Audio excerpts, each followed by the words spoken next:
ዛሬ ሁላችንም እጅ ላይ ያለው ስልክ እንዴት ተሻሽሎ እንደደረሰ በአጭር ደቂቃ መነግራችሁ ይሆናል ማለት ነው። መጀመሪያ ስልክ ለመፍጠር የታሰበበት ዓላማ ቀጥተኛና የሰውን ድምፅ በርቀት ካለ ሰው ጋር ግንኙነት ለመፍጠር ታስቦ ነው ስልክ የተሰራው።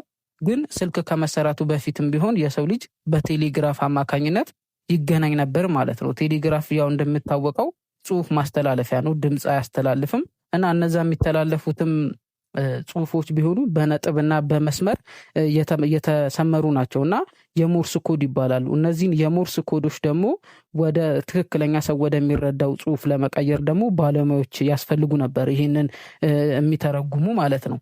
ድምፅ ደግሞ አያስተላልፍም ነበረ። ቴሌግራፍ ዋነኛ ድክመቱ ድምፅ አለማስተላለፉ ነው እና በቴሌግራፍ አማካኝነት ድምፅ አለማስተላለፉን ያየው አሌክሳንደር ግራሃም ቤል ደግሞ ይህን ቴሌግራፍ ለማሻሻል የራሱ የሆነ ሃርሞኒክ ቴሌግራፍ የተባለ ነገር ለመስራት በምርምር ላይ ያለ ነው።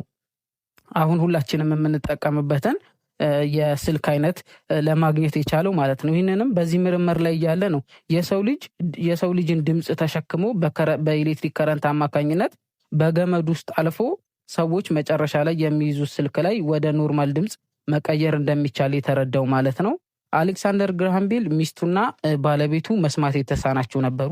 እሱም ቢሆን መስማት የተሳናቸው ሰዎች አስተማሪ ነበርና በዚህ ምክንያት የድምፅ ሞገዶችን በአየር ውስጥ እንዴት እንደሚጓዙና በሰው ጆሮዎች ውስጥ ደርሰው እንዴት እንደሚተረጎሙ በከፍተኛ ሁኔታ ያጠና ነበርና ይህም ማጥናቱ ነው በስተመጨረሻ ላይ ለስልክ ፈጠራ አግዞት ይህን የመሰለ ድንቅ ቴክኖሎጂ ለዓለም ሊያበረክት የቻለው ማለት ነው።